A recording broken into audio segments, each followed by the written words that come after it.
And there's intimacy on the radio, and there's naturalness on the radio that can never be replicated on TV. The marvelous resurgence of radio as a political force in this country. News-related radio programming is evolving. There's a huge hole in our dialogue that can be filled by the synthesis of traditional radio and the freedom that comes from a live podcast. You're about to experience Cowboy State Politics live. Here we go. Hello again, and welcome to American Top 40. I'm Casey Kasem, and I want to thank Dave, debuting this week at number 36.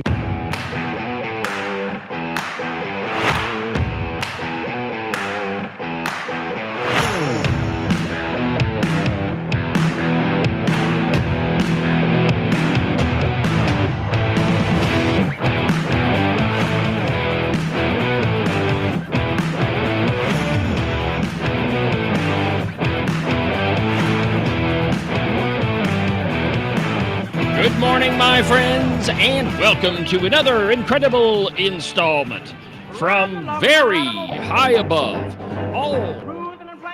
Whoa, what happened there? I hit the wrong button. It's definitely Friday on the program. Thank God that was you. I usually feel so guilty, and then, I'll miss a cue or something, and I'll go home and watch the show and think, yeah, it's okay. Yeah, you didn't even notice. Well, welcome to the program, my friends, from high above all the puerile and insipid forms of Wyoming mainstream media. This is Cowboy State Politics. And this morning, my friends, it is Friday, and we'll take your calls all day. It's Open Line Friday.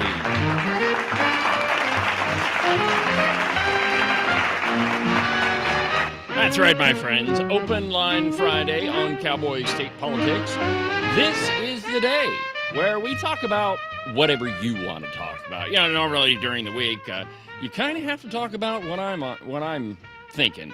And, if you don't, I just don't answer the phone. But today, I put this program at grave risk, and we just open the phone lines up, and we'll talk about pretty much anything. Do you open up the microphone lines from across the way? I might.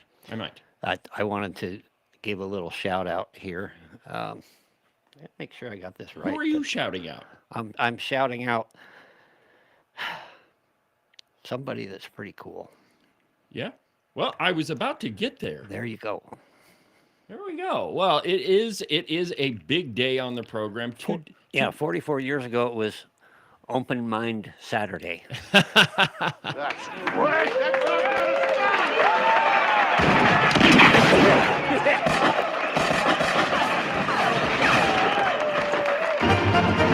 Happy days are here again, the skies above. That's right. It is Agent 29 and his lovely wife Diane's 44th wedding anniversary. I'll tell you what impresses me about this is how she was able to put up with Agent 29 for 44 years. I'm assuming if I was gone a lot. I kind of figured that was the case, and I'm half expecting when I congratulate Diane, if I get to see her this morning, that she'll probably tell me it felt like 65 years, maybe 70. Well, she doesn't know what 65 years feels like yet. So, well, congratulations, Ken. Happy anniversary.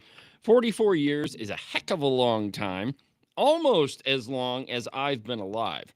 I have to keep reminding you of that every once in a while. So anyway, my friends, welcome to the program, Cowboy State Politics Live on a Friday. And again, if you want to be part of the program, the phone number here in the studio is 307-374-8989. 307-374-8989. Whatever's on your mind, go ahead and give me a call, and we'll talk about it. So on today's program, we're still digesting what happened during the Minerals Committee meeting. But that's kind of where I want to start today's program. But rather, the top story is the Wyoming media. Or, I guess more accurately, what is not in the Wyoming media. So if you take a look at the cow pie, oh, God, I don't want to see his face. But go ahead and throw my screen up there, Ken, so we can see it. Now, if you look at the cow pie, this is the front page of it right now. you'll not see a headline about the Minerals Committee. Oh, there's one. Legislators clash over proposed bill that would allow spent nuclear fuel.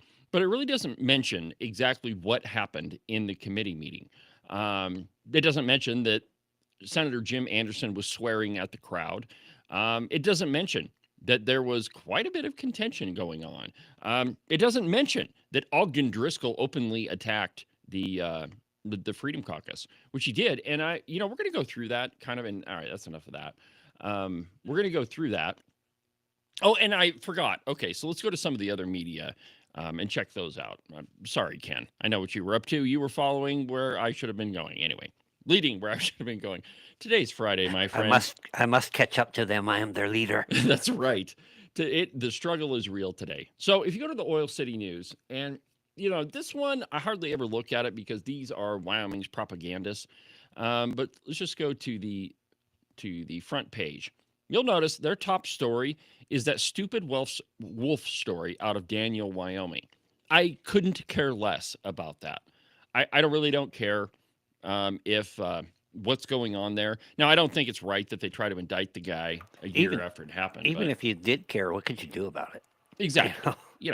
I don't think it's anywhere near as important as what happened in the Minerals Committee. But if you scroll down here, I mean, it takes a while before you finally find this article. Minerals Committee tables nuclear spent fuel decision. But if you click on it, there's nothing in there about Jim Anderson swearing at Wyoming constituents. There's nothing in there about anything that really happened, Ogden Driscoll or any of it. Yeah, most of that committee are conservatives. Yeah. And yet, what picture do they pick? Yeah, there we go. Three liberals. It's very subtle. Maybe it seems nitpicky, but it's just part of the constant barrage. We're not going to give these guys any airtime or credibility whatsoever. Yeah. And, if you look at this picture, so it's Chris Rothfuss, Senator Slithers, and that's Ed Cooper on the right. All of them are straight up liberals. Slithers has one of the lowest ratings on, any of the conservative rating sites. I think Wild Rhino has her at like 20% or something, voting with the Republican Party platform. But you won't find anything in here about Jim Anderson, and about the only thing that they do mention is this picture. And this is important. These folks are from the Wind River Reservation, where the original uranium mine, one of the original uranium mines in Wyoming was at. And I mean, the site is pretty contaminated. And they told the committee about some of the things that have happened to their loved ones. Really, really, really touching testimony. But beyond that, and then there's this one, J.T. Larson and Stacey Jones. Yeah, back to the last one though. Yeah. When you mentioned, okay, that place is contaminated, their idea is, oh yeah, that was 40 years ago. The technology is much better now. How long do these casks last? 40 years. What's going to be the excuse in 40 years? Well, okay, so let's talk about that for a minute. So, like yellow cake, when it comes out of the ground, it is, and it's okay, Ken. We're pretty much done with the. No, it's all right. So a yellow cake, which is U-308, it is essentially rusted uranium. So when uranium comes out of the ground, and the yellow powder is what it looks like. You're not going to find, it's not going to be like a uranium strike. Okay, it's pretty. You're not going to dig into somewhere and see this big giant, deposit of uranium. It's pretty dispersed throughout the soil. So when U-308, which is uranium that comes out of the ground, rusted uranium, so it's three uraniums and 8 oxygens. So it's no different than iron oxide. When you have an iron tool and you leave it outside, or a cast iron pan and it rusts, that's the same thing. Okay? Yeah, it's a different type of metal. That's what we use to dye your hat. Yeah, it is. Yeah, that is bright. Holy crap. So uranium oxide, or U-308, gives off alpha radiation. Now, alpha radiation is, it gives off radiation, but if you go out in the gas hills with a Geiger counter, it's going to set it off. But the radiation that it produces is alpha radiation, and it's pretty low. And you could pick up a whole pile of mined yellow cake in your hands, and if you kind of wipe them off and you put a Geiger counter to your hands, it's going to go off. But all you got to do is wash your hands, and then it's not contaminated anymore. So the contamination that is happening at this site in the Wind River Reservation in Shirley Basin. Is it contaminated? Yes. Is it going to make you sick if you eat a whole bunch of it or you drink a whole bunch of it? Yeah, absolutely. Is it going to kill fish if it gets into the water supply? Probably. Okay. With nuclear waste, or the spent fuel rods, as they're trying to lead us all to believe that they actually are, that's not alpha radiation.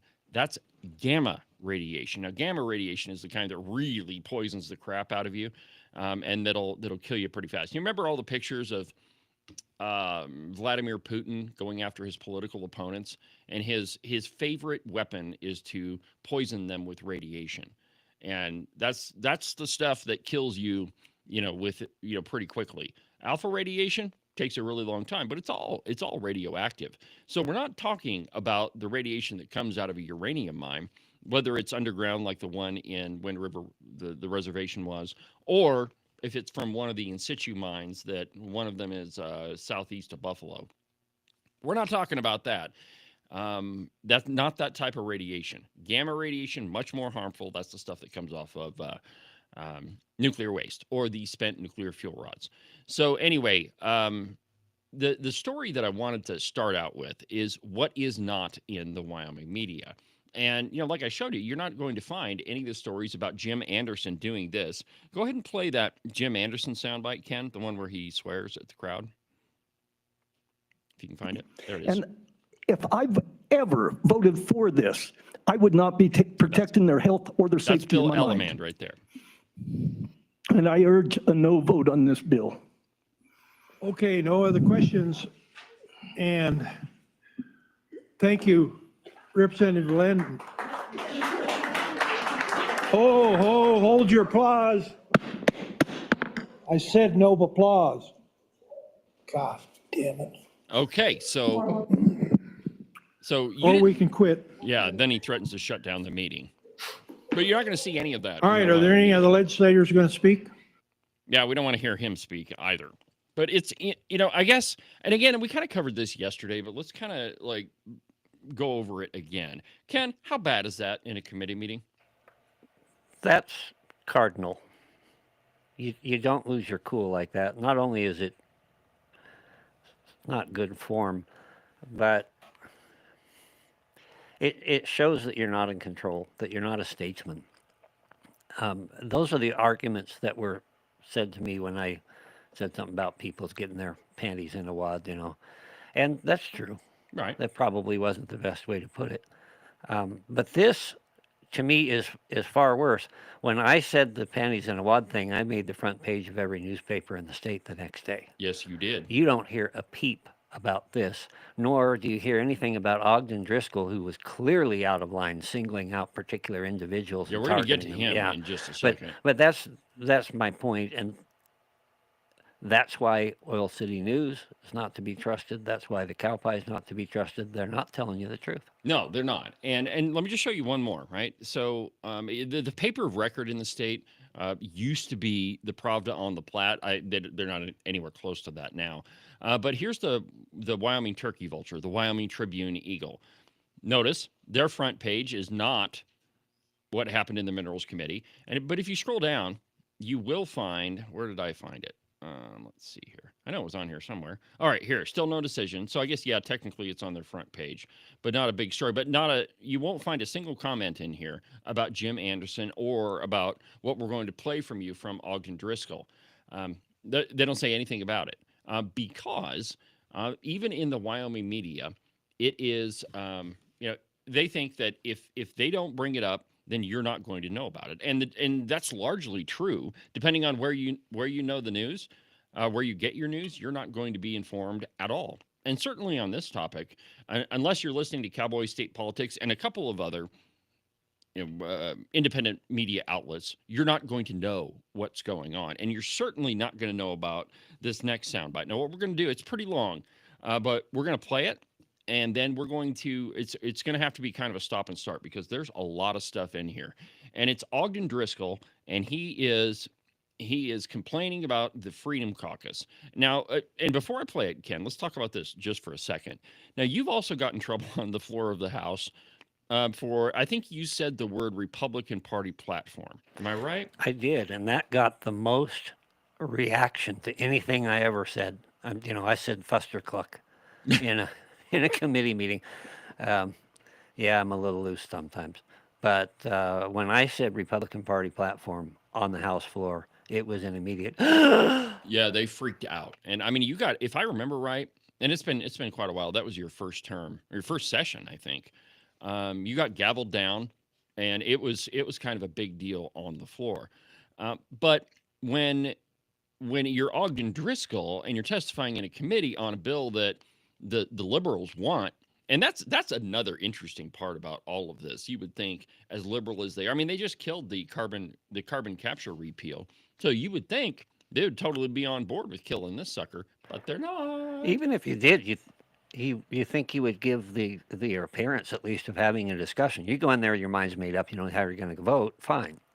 But you allow somebody to talk and you don't get nasty. They got nasty. Yes, they did. So again, we're going to do a stop and start with this Ogden Driscoll thing. And again, I know it's going to get old, me continually repeating this, but you don't see this anywhere in the Wyoming media because they don't want you to.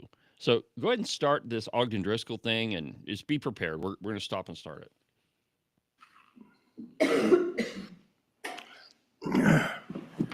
Thank you. Didn't want to get ahead of everybody.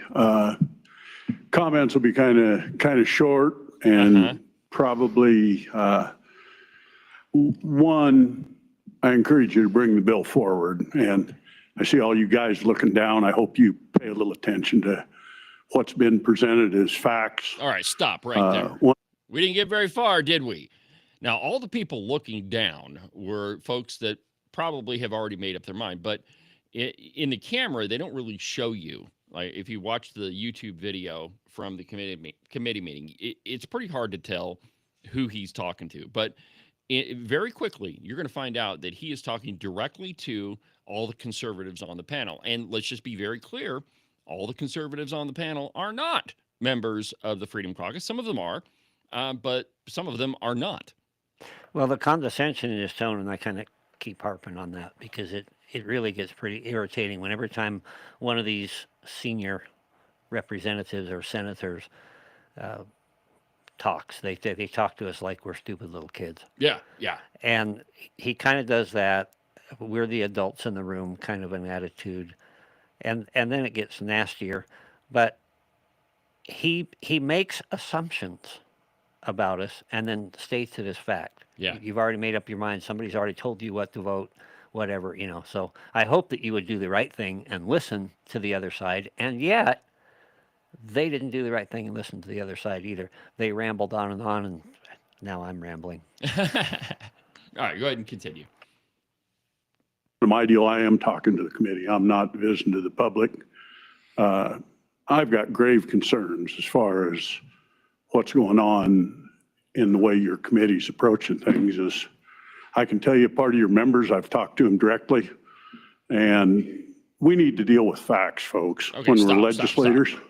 Okay, so first of all, he insults them by saying, well, all of you looking down, you need to pay attention. And then the very next thing he says is, we need to deal with facts. The implication being is that all of those folks on the committee that have a differing point of view aren't dealing with facts.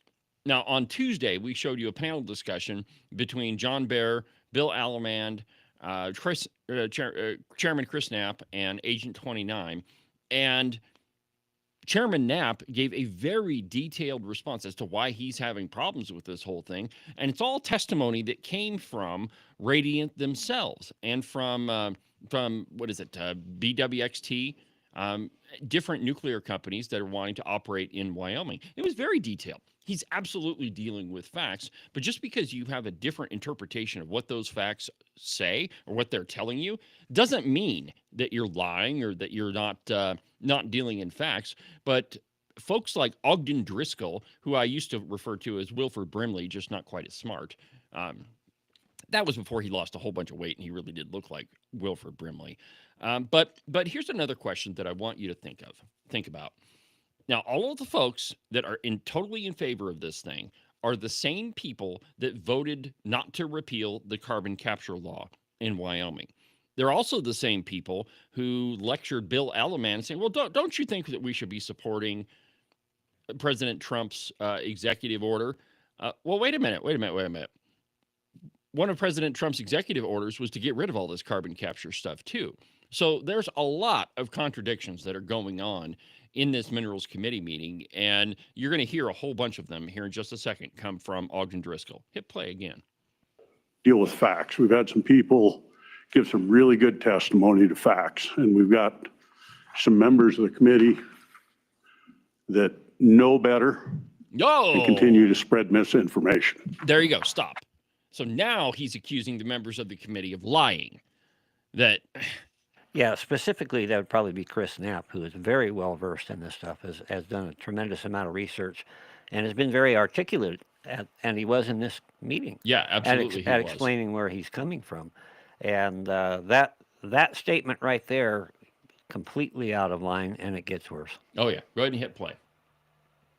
And that is a problem, a big problem. I'm not going to go a whole lot past that. We heard testimony earlier that likely the Freedom Caucus is going to kill this. If you guys want to go ahead and do it, that's great. I've watched the votes out of this committee. This is minerals and economic development. Okay, I'm going to jump in on this one. Yeah.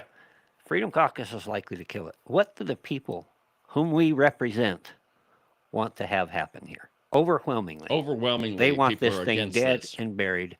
If we do that, we haven't done that.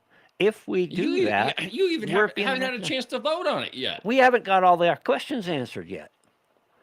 You know, you answer my questions with your facts, Ogden. Mm-hmm. All right, now we're going to switch it up a little bit. Keep that right where it's at, and I want you to listen to another part of this committee meeting, and this is Representative Campbell asking a question of one of the Radiant representatives. So just take a quick listen to this. Campbell, separate from our discussion, because it's a big discussion. I do have one quick question, and it's very short. Oh, you don't have one quick question. Mr. Chairman, I am just quick, because I want to follow up on that. Representative Larson, when we were asked if Radiant was going to store waste from out of state inside of Wyoming, we were told that that was not going to be. If one of these little micro generators goes to Nebraska, Colorado, New Mexico, New York, wherever, and it comes back to Wyoming, is that not waste or power that was generated in whatever state, and that waste will be stored in Wyoming? Is that not correct? Okay, so there's his question, right? Seems pretty logical to me. Now, they're going to sell these little nuclear reactors to other states. They're going to be used in other applications. And like federal law says right now that if you have a nuclear reactor, say it's in Iowa somewhere, well, the nuclear waste that comes out of that reactor has to be stored on site at that reactor. Okay, so they're wanting to change the law so that you can store that nuclear waste elsewhere in different states. And one of the main contentions that I have with this is not going to stop at Wyoming, right? Once we green light the storage of nuclear waste in Wyoming, you can't tell me that all of these legislators aren't going to look at that big giant pile of money from the federal government and say, well, if we store stuff from other states here too, we're going to get a whole bunch of money. You can't tell me that won't happen. Yeah, essentially these units that we're talking about are serviceable according to the manufacturer, only at the manufacturer. So if you have time to refuel it or whatever it is, you send it back to the manufacturer. They're the ones that open it up and deal with it all. Okay, where's the waste right now? Right. It's back in Wyoming. There you go. And then they put a new battery in it, so to speak, and ship it. Okay, now I want you to listen to the response off from this, and her name is Rita Barenwall. Listen. So, Mr. Chairman and Representative Campbell, your description is correct, right? The reactor is, let's be hypothetical, it's fabricated in Wyoming. The customer sits in Colorado. They run it for 5 years. They send it back to Wyoming. We refuel it. We ship it back. So yes, technically speaking, it is coming from out of state. What I want to clarify, what Radiant absolutely will not do is take some other developer, some other entity, some other companies used fuel and bring it back here. That we're not in the business of storing used fuel for anybody. We are right now looking at a temporary solution so that we can be responsible stewards of the entire life cycle of the nuclear chain. Okay, did you hear what she said? Careful stewards of the entire life cycle of the nuclear nuclear lifestyle of the entire chain. Okay, so what does that mean? It means they're going to take control of uranium from beginning to end, right? So we're going to mine it. They're going to build the things. They're going to fuel up the reactor. They're going to send it elsewhere. When that nuclear fuel is used and it turns into nuclear waste, then they're going to bring it back and they're going to deal with it here. But you heard her say, well, we're only concerned with what we do. Careful stewards of what Radiant does. But she's not saying anything about what BWXT or whatever it is, or any of the other companies. She's only, and she's only the company representative from Radiant, so she really can't speak to any of those other things. But if you think this is going to stop there, you're out of your damn mind. Sorry for dropping. How would we know if they didn't? I mean, you got to imagine the pressure to take somebody else's spent fuel because there's not a lot of places to put that stuff. Yeah. And there's going to be a lot of money on the table. How would we even know? What are our protections? And that's a question that I would ask. What are our protections to know that everything you're bringing back to Wyoming came from here? How would we even? You're not going to know because the company is, they're trying to be careful stewards, and we do away with that.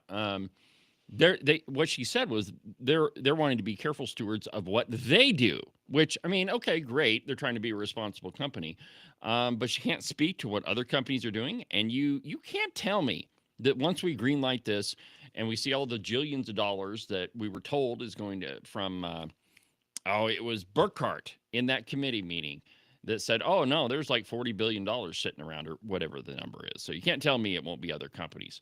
So let's go ahead and continue with what Ogden says.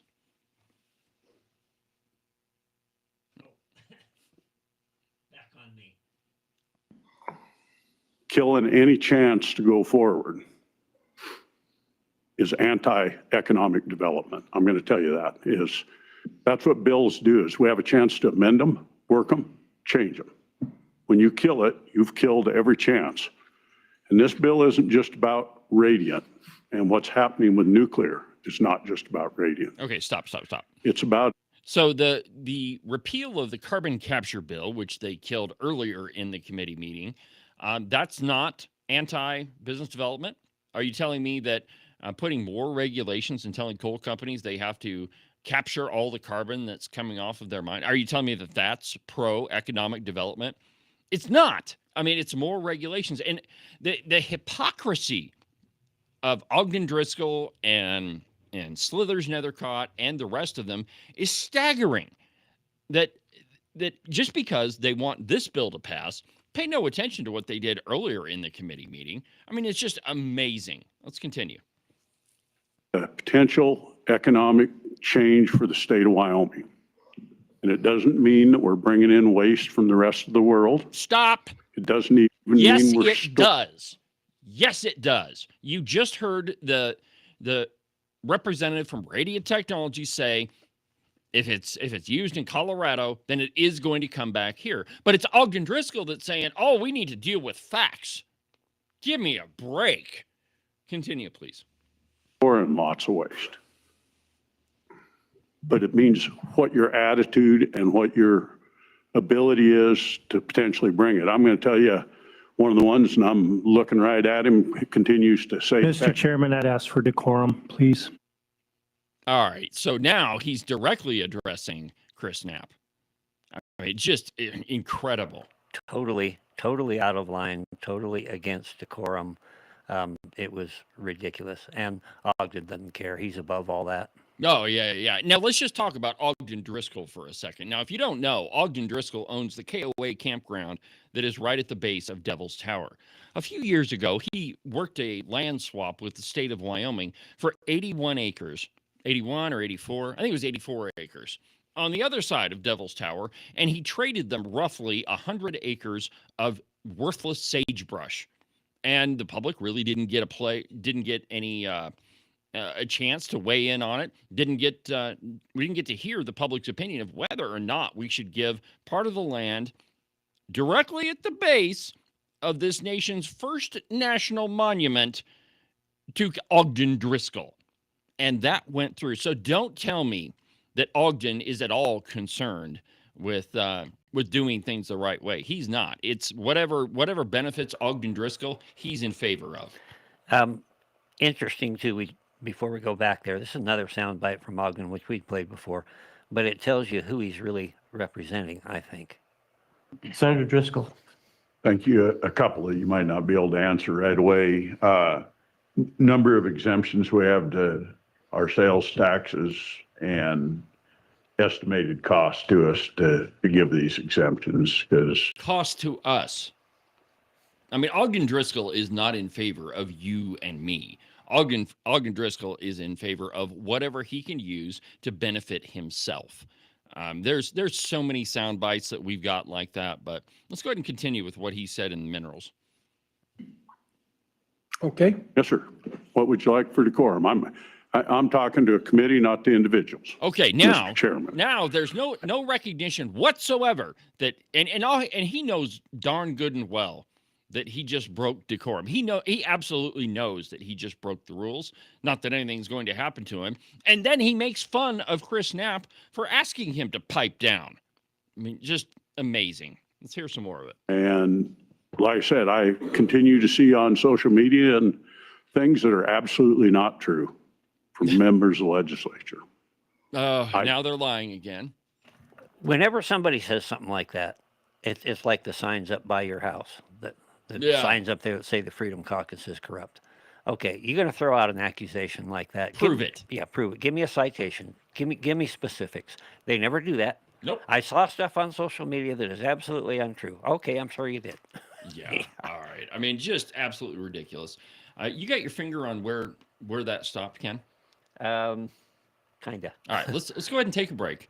And, Okay. And when we come back, we'll finish up with Ogden Driscoll. I mean, it's just Golly, Bullwinkle, those fellas are going to rob the bank. Oh, that's terrible. Yes, You know what we got to do, don't you? Sure, we gotta withdraw our money quick. No, we got to warn them. Why? They know they're gonna rob the bank. Sorry, that wasn't. No, actually that's totally intentional. Ogden Driscoll. And when it hit, I thought, hey, that fits. Here's the ads.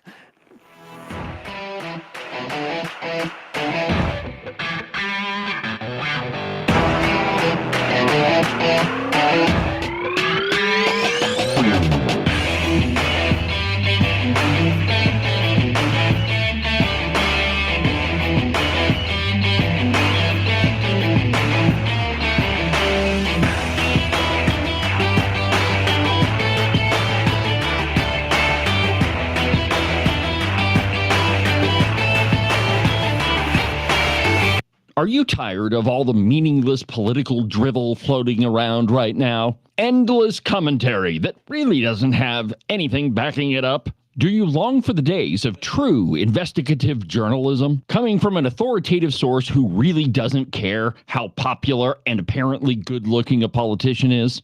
Fortunately for you, that's what I do on Cowboy State Politics. New episodes are published every Monday, Wednesday, and Saturday, and you can get them anywhere that you get your podcasts. iHeartRadio, iTunes, TuneIn, really any of them will work. But the easiest way is just to go to the website, cowboystatepolitics.com. There, you can find all of the shows, as well as any of the articles I might bring up during the course of the program. Cowboy State Politics Live, the program you're listening to right now, is broadcast every Tuesday through Friday, beginning at 8 a.m. Pay attention to all of that other block-headed nonsense if you want. Just make sure that you don't miss an episode of Cowboy State Politics. And now, back to our program.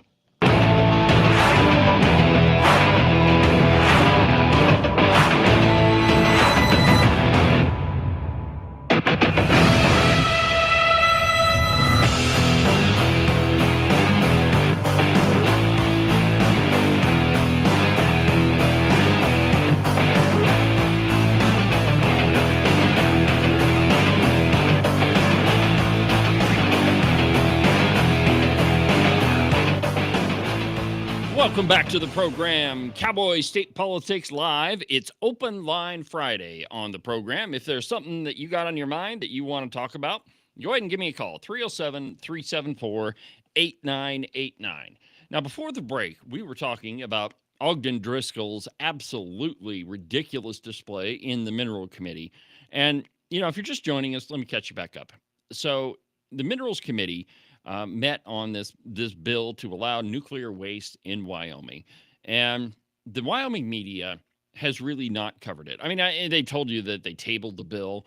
There's a couple different articles, you know, littered around about that. But not a single one of them tells you that Jim Anderson, the co-chairman of the committee, swore at members of the public twice. He took the Lord's name in vain when the audience applauded for what Representative Bill Alaman said. And that's pretty normal in an interim committee. I mean, it's okay. So, you know, at the legislature, you're reminded that you probably shouldn't applaud, that that's not really the right forum for it. But when you get a room packed full of the general public who they don't have time to go down to Cheyenne and hang out at the legislature. The truth is they probably took time off of work to go to this Minerals Committee.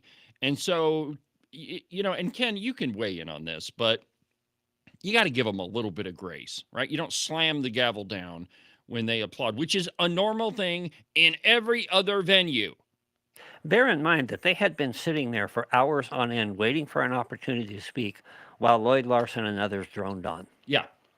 And there were questions asked back and forth, which were clearly just trying to burn the clock and try to discourage people with that same tactic they used in shared net revenue a couple of years ago on property tax. Anybody that watches this thing honestly from beginning to end understands why the Cowpie, why the other media outlets did not cover this, because there's no way you can cover what happened even remotely honestly without pointing out that they made complete asses of themselves. So the committee meeting basically filled up at 9:30 in the morning.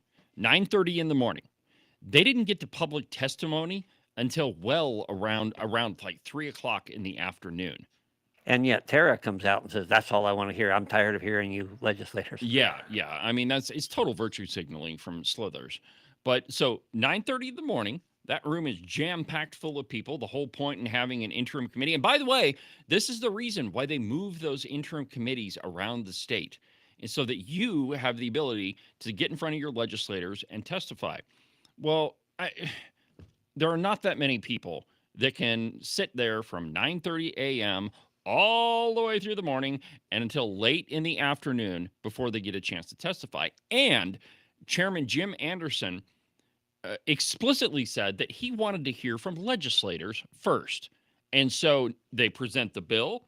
They let all of the agencies testify. They let the company testify. And then, even after all of that, then it's, well, are there any legislators around? I mean, and keep in mind, they can talk to legislators anytime they want. They'll have a whole session where they can talk about this stupid bill, you know, ad nauseum if they want. But you are the very last person that they want to talk to. So let's go ahead and pick it up where we left off as close as we can, and we'll continue with Ogden Driscoll. Like that. That's our job, is to get the facts out and to be able to react on it. And to see entire pieces shut down is wrong. I'll tell you what's wrong. You are. Sorry, keep going. Stop there, but I will tell you what's happening right now is we're at a turning point going forward in Wyoming. Do we want to continue to do legacy industries that we've had? We support them all. We're at a turning point in Wyoming. Mm-hmm. Therefore, we're going to rush this. Yeah. We have. We're to not do going to something. listen to the people. We're going to make up our mind. We've already made up our mind. We're going to make this happen whether you people want it or not. That's what he's actually saying. Well, and let's just talk about this whole, like, we support all types of energy. We know, and here, actually, you know what? Play a little bit more, and then I'll tee off on it. Give me time to wrap my head in duct tape. And we want to look at continue to do things that leg up to them. We've heard testimony. How do we tie into it? How do we have jobs that are things like guys like I do, that are high-paying jobs that You work? own a campground. Shut My up. question to you is, all of you and what you're doing and saying, If we were going forward and trying to permit coal mines and power plants, would we be for it? Would we be for the oil and gas industry? Because I'm going to tell you, they all have. All right. He's comparing oil and gas, which we have been doing for 100 years or more, and we know the risks. We've managed the risks. They're productive. They're profitable. To something that has never even been done before. Yes. Remember, she said we're the first ones to try. Never turned this thing on before. Go ahead and play the next part. This is important. Have grave risks. They all have environmental damage. All right, they all have environmental hazards. Stop. Coal mines do not emit gamma radiation for thousands of years. There is no comparison whatsoever. And the truth is, we are experts at reclaiming mined out coal areas that have been mined. I mean, you can drive out east of Gillette, north of Gillette, and in some cases, you won't be able to tell what area has been mined and what is virgin ground because we're so darn good at it. But the main point is that coal mines don't emit gamma radiation for thousands of years. But eventually they emit plant food. Yes, but we have to we're going to capture all that, all the carbon. I mean, it is so intellectually dishonest. And they expect you to believe the crap that's coming out of their mouth. All right, let's finish it up. Yet we chose to go forward and do them. And for a handful of you to sit and kill any ability to go forward, which has already happened once, is absolutely a travesty, and it's on your hands. That is rich. I haven't coming seen from anything him. yet. I can't take it anymore.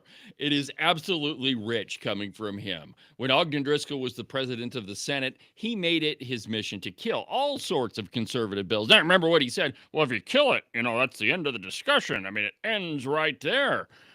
It is incredibly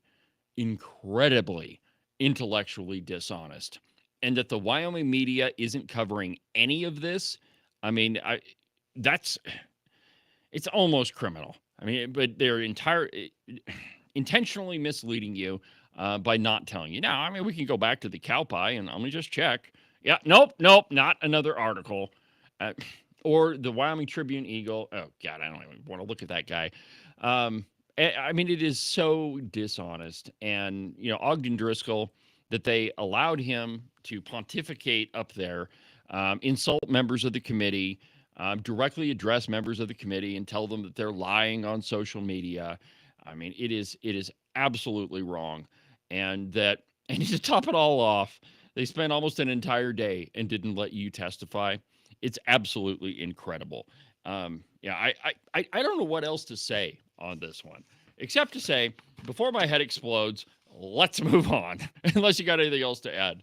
I mean, Ken, there's so much stuff in there that I don't even think that we could cover it in a week. And that's why we're just kind of giving it to you in little dribs and drabs. They had that afternoon went on till late into the evening. Yeah, it was well after 6 o'clock. We could start from the beginning of that and start and stop like we've just done for a long time. Yeah. There was hardly a sentence uttered that didn't require some sort of response. Oh, yeah. Well, and again, there's and just to remind everybody, let's play yesterday it was cut number 5. It's that soundbite from Rose. On June 30th by phone requesting a copy of the application at 8:50 a.m. I received an email at 10:43 a.m. denying my request. Rosemary, are you talking about this bill? Okay, or are you stop. I'm talking about. Okay, so what she said in that soundbite is she lists off 4 or 5 different meetings that were held by Radiant and different various government agencies, city council, county commissioners, all of that, where they didn't allow public comment. And the reason why Jim Anderson is about to correct her is they are doing the exact same thing. They did the exact same thing. They filibustered for a day and 3/4 so that the public didn't have enough time to testify. Oh, he interrupts her right in the middle of testimony to shut her up. Yep, exactly right. What more do you need? Yep, here, play the rest of it. Now, settle I'm down. talking about Settle we down. the people And I'm talking about what has happened and how this has been shoved through and why you need to simmer down and not shove it through. You are out of order. You're done. You're done. The fellow with the kids, he can be next. You forget who the hell you work for. You bet. You betcha. We did not get public notice. Public We'll have you removed. Public testimony, nothing. Yeah, right. You're shoving it through. And now Bar 9 wants to cover for their asses. Yeah, So, you got it. Okay. So I mentioned this yesterday, but let me go over it again. Rose was not fired up until she got interrupted by Jim Anderson. Now, she was emotional. Yep, I'll give you that. But it wasn't until she got interrupted by Senator Anderson that she really started to get angry. Now, was it appropriate, her choice of language? No. Okay, you shouldn't swear at legislators. It's a formal meeting. I mean, come on. Yeah, think about the condescension in the phrase simmer down. Yeah. That's what you say to your little kids. Yes. Simmer down, try to be an adult. Yeah. But it was Jim Anderson that precipitated that. And the reason why she was frustrated is she gave him several examples of where the public wasn't able to testify in this or, even give any of their opinion. So I wanted to end there just to show you the utter contempt that members of this committee have for the general public. And it's I think it's pretty clear that they already made up their mind what they want to happen with this bill. And they didn't realize the amount of resistance that they would see from members of the public. And, honestly, politically, this is a big, giant loser for them. I mean, all they have to do is keep pushing on this, and we'll win a whole bunch of elections. Because like you said, when we started this whole segment, Ken, the public, they're overwhelmingly against this. There's all sorts of different polls online. Granted, not formal polls, but, just the ones you put up on social media. And people are overwhelmingly against nuclear waste in Wyoming. Speaking of contempt for the public. Even us legislators don't know a lot about uranium, and the public certainly doesn't. They don't know anything. So yeah, the public doesn't know anything. That was Senate President Bo Beitman at a conference in Florida with a whole bunch of people. While he didn't think that he was being recorded because they didn't allow press at that event. Thank God somebody recorded that and sent it to me. But, it is contempt for you. You don't know anything, and you should just shut up and let those people in power, handle things. And the more I think about this, I bet if we looked into all of the people that are supporting this thing, maybe not all of them, but I would say a large majority of them probably have some financial stake in it somewhere. There's no reason why you would take such a loser of an issue and try to push it so hard and defend it so much. Now, I get it. Okay, if this thing went through, we're talking hundreds of millions of dollars in, economic benefit for the city, bar none, for Wyoming as a whole. I get it, but we shouldn't trade, in my opinion, we shouldn't trade what we have for dollars unless we're sure about it. I think the bigger picture needs to be kept in mind. Think about the explosion of data centers and AI. Ogden mentions that. Yeah, and the amount of power, they're talking about tripling the power needs of the United States. Where's that power going to come from? Well, we certainly can't take it from coal. No, too much anti-plant food there. But beyond that, and the requirements for this to happen quickly, because we got to get out in front of it, they keep saying that. Think of the money that comes to somebody who's actually able to provide that power. Yeah, it's a tremendous thing. And when you think about it, for Wyoming, there is tremendous potential there, not only for individuals, but for this. But until the public is sold on it, the public's representatives should not be cramming this down their throat. No. And again, I said this yesterday, and actually I've said it all week, that I'm not against nuclear energy. In fact, I think it's efficient. I think I think you could provide almost endless power, but we shouldn't do that until we're able to handle the byproducts off of it in a responsible manner. And okay, so maybe these Radiant folks have figured out a way to do it to where they can contain all the radiation for forever, but I don't think that we should buy into it. And we should definitely answer the questions that are being asked ahead of time. You know, one of the big ones is, so if this is so great and it's so safe and everything is awesome with it, you know, why haven't other states jumped on the bandwagon? Why aren't they clamoring? Why aren't they beating down the doors of Radiant to put this in there? Well, I'll tell you why. And Chip said it yesterday on the program. Well, Wyoming's a big state, and we got some big, wide open spaces. And so looks like a perfectly good place for a waste dump if you're in New York, or if you're in, Ohio, or if you're in California. Why wouldn't you want to put it out there? I mean, nobody's using that space out there in the middle of nowhere, somewhere between, I don't know, 10 Sleep and Thermopolis. Well, there's people that live there. And maybe there's people that live in this state that don't want to see a nuclear waste dump somewhere. Which There's probably some endangered toad or ferret or something out there, sandworm. Well, that would help us out. Yeah. But there's lots of questions that haven't been answered, and they need to be. And cramming this down the public's throat is not going to help the situation at all. You know, other things, and I've probably bored you enough with all this nuclear stuff. So let's talk about a no-brainer situation. So a headline I found this morning: ICE arrests, and just listen to the headline. Let me just read this to you, and then we'll go on. ICE arrests Jamaican national working as a cop after an alleged gun issue. Police chief blames the feds for hiring an illegal alien. A police department in Maine hired an illegal immigrant as an officer, but the cop was busted after he allegedly attempted to purchase a firearm, according to authorities. However, the chief of the police department, under fire, has turned the tables and blamed a federal agency for hiring the illegal alien. U.S. Immigration and Customs Enforcement arrested John Luke Evans, on July 25th. Quote, the fact that a police department would hire an illegal alien and unlawfully issue him a firearm while on duty would be comical if it weren't so tragic. So this police department hired somebody who was an illegal alien. Now, you have to be a citizen in order to purchase or possess a firearm in America. So not only did they hire an illegal alien, they issued him a firearm, and then when the guy was stupid enough to think because he was a cop, he could go buy another firearm, then and only then does he get arrested. I mean, this is bass backwards, my friends. We have to, and I went off on this a lot yesterday, that we have to start following the laws. There's no reason why a police department in Maine or Wyoming or anywhere else should hire somebody who is not a citizen. And by the way, when you fill out that little form, the W-4, I believe it is, or whatever it is, you go get a job and you fill out the form.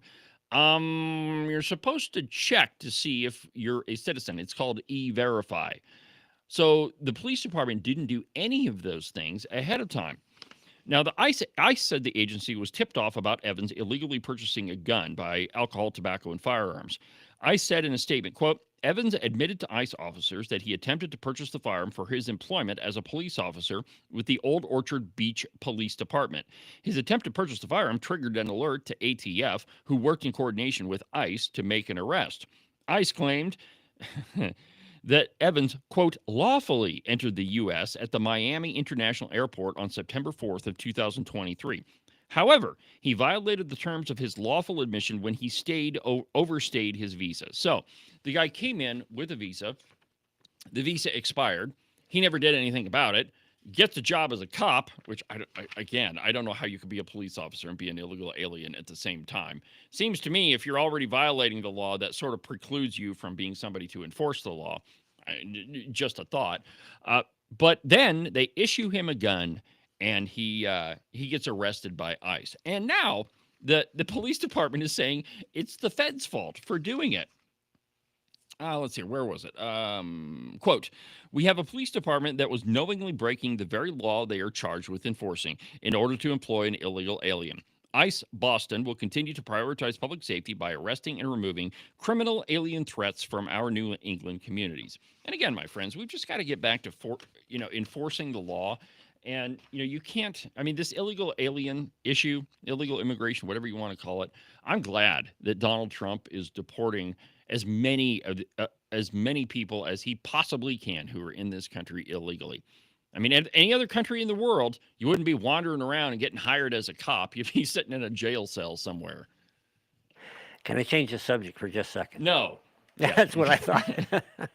I kind of want to make a statement because a lot of people will watch this and say, here's a sitting legislator publicly challenging and making accusations or whatever about other legislators. And I expect at some point there's going to be some pushback on me and say, you probably shouldn't be doing this. But I want to address that right here and now. Okay, let's hear it. We just heard former President of the Senate, Ogden Driscoll, excoriating a certain group of people. While they're in office. While they're in office. In a committee. In a public place. They do it in interviews all around the state with different media outlets. But my point is this. They are using somebody else's dime to put out their message. I bought this equipment with my own money. Yeah. You spent years building up a viewership, a listenership. And we have teamed together to try to get the truth out there.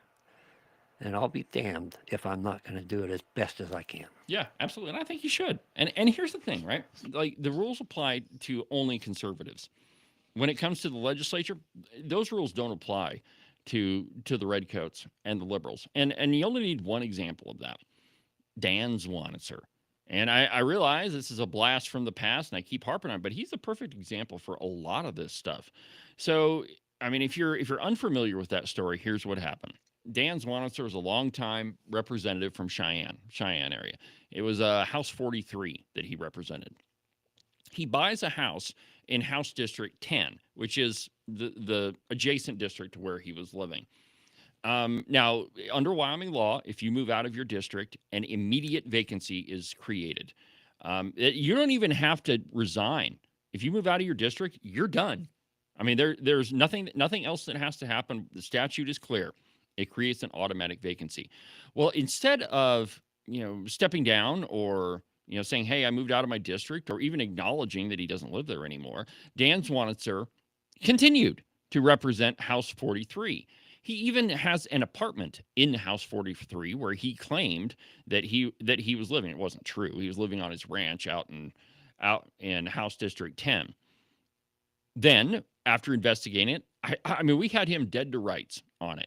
There was pictures of his house where he claimed to live on a real estate site, and the house was empty. I mean, there wasn't a stitch of furniture anywhere in that thing. Then there was a tax election in September. And he goes in to vote. And what's the first question they ask you when you go to vote? Is all your information still the same, right? You hand them, it depends on where you're at, but you're supposed to ask for ID. Now it's Wyoming law. But in small town, everybody knows everybody. So he hands over his ID and he gets asked, hey, did anything change? And either A, he didn't answer the question, or B, he lied about it. But still, he went and voted without changing his voter registration. That, my friends, is voter fraud. So when complaints were submitted to the Secretary of State's office, Ed Buchanan kicked it over to the legislature, which was totally improper anyway. And then Eric Barlow, now to Eric Barlow's credit where credit is due, even though it was completely a half-hearted effort, he did hold a vote on the floor of the House whether they should investigate Dan Zwanitzer. Guess what happened? Nothing. They didn't investigate anything. They voted not to investigate. In fact, they let him vote on that whole thing. Vote whether or not he should be investigated. And then they put him on a special committee for redistricting. Yes, and in redistricting, what does he do? And the election hasn't happened yet. He draws his house. This is so stupid. But he drew a little box around his new house and included it in House 43. And if you zoom in on the redistricting maps, you can find it. There's one little tiny box that is around his neighborhood, and that's the only thing around it. So now, even though he moved into House District 10, he still lives in House 43 because he was on the redistricting committee and he drew it in there. The rules do not apply to them, my friends. They apply to you. However, he's not in the legislature anymore. Yeah, thank goodness Representative Ann Lucas deftly defeated him. I mean, that was a day where I played this song. Happy days are here again. The skies above are clear again. Anyway, my friends, just an example to show you that the rules don't apply to the liberals and the redcoats. The rules apply to you. The redcoats can break every rule in the book. They can be, pointed out that their lack of decorum isn't on par with anything, and then they can make fun of the person that said it. They can accuse sitting legislators. They can break every rule, but nothing ever happens to you. For them, if you did it, if Ken did it, if any of the conservatives did it, they'd be, strung up in the town square by a rope, metaphorically speaking, of course. We'll have more when we come back.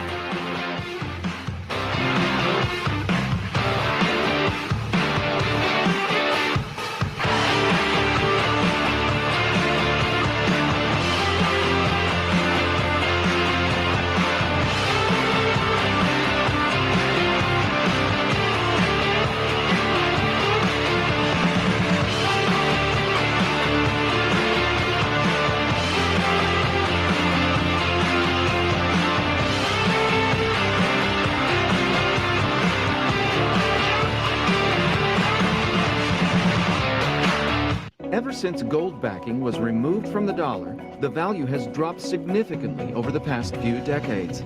Experts say this is one of the main reasons goods are more expensive and your savings are worth less each year. How would you know how many dollars to save for retirement if the valuation of the dollar changes over time? Would you work all week for that $20 gold piece? Let's look at the valuation of this coin from the 1970s to today. When President Nixon took us off the gold standard in 1971, this coin traded for about $275. Today, it trades for about $14,000. Buying and holding rare coins using only a fraction of your portfolio is our suggested way to save for the future. Call U.S. Coin Capital at 1-800-878-2646 to get your free United States Gold and Silver Buyer's Guide. Make sure that you subscribe and follow the Cowboy State Politics podcast. You can do that from the website, cowboystatepolitics.com, or anywhere that you get your podcasts. That way, you'll make sure that you won't miss a single episode of Cowboy State Politics. Welcome to Lessons in Civility by Morton Buildings. Gentlemen, is your garage completely jam-packed full of all of your unnecessary crap, and your lovely wife has been on your tail, nagging you nonstop to clean it out? It's not because she just wants to incessantly irritate you. Chivalry dictates that you should clear out a space so she can park her car inside and you don't end up sleeping on the couch anymore. To do that, contact Nick and Jesse at Morton Buildings. Their phone number is 307-674-2532. Not only are they the experts in metal building construction, they're also skilled at keeping you out of the doghouse. One more time. Their phone number is 307-674-2532, or you can check them out at their website, mortonbuildings.com. This has been Lessons in Civility from Morton Buildings.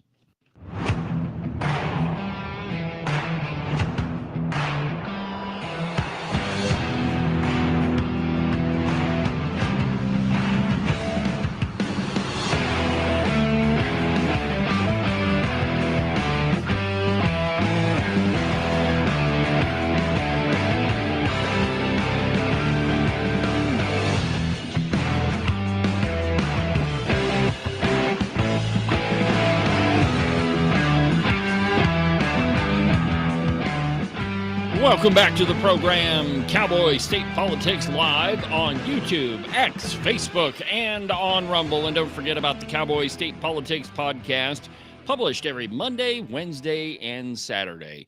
You can pretty much find Cowboy State Politics anywhere you look, any podcast platform, or really, it's really easy. You just, Google Cowboy State Politics, you'll find it. It's pretty much everywhere. Anyway, thank you for listening, my friends. Welcome back to the program. It's Open Line Friday. if you want to be part of the show, the phone number here in the studio is 307-374-8989. Let's go ahead and take a call. Rose, let's talk about your testimony in the Minerals Committee. Welcome to Cowboy State Politics. Hello, David. Thank you for letting me call in. Sure. I was close to finishing up with my testimony before I was interrupted. Rudely and the interrupted. points that I wanted, yes, rudely interrupted. The point I wanted to make was that according to the agency rules of the Wyoming Business Council, which this application for the $25 million is what they're trying to get, there wasn't public notice. There wasn't a public hearing. There was inadequate public comment, and there was a denial of public documents. And this is not a new process. You know, they go through the Wyoming Business Council for all of these things that they're trying to get done within the municipalities and towns and cities and county. So Advanced Casper, Joint Powers Board, the City of Casper, and the county commissioners, I'm not buying that ignorance of the rules is an excuse. I think it was just blatantly ignored. Oh, I think you're probably right on that. You know, and I think you bring up a good point. Like, how many different projects have we gone through with the Wyoming Business Council, legitimately or otherwise?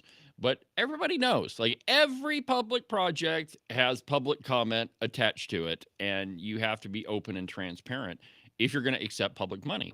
And you don't get to create exceptions for it. And it just seems to me that with this Radiant deal, and there's a couple others around the state.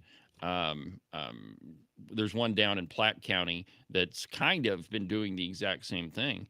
But why is it that we create exceptions and we allow people to, not engage with the public? I mean, I think the reason that they believe that they can get away with it is the legislature does the same thing.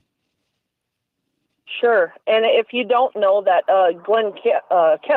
Kevin Campbell can articulate more on that, but that H2 project, wind and hydrogen project outside of Glen Rock, that's what they're facing with that too.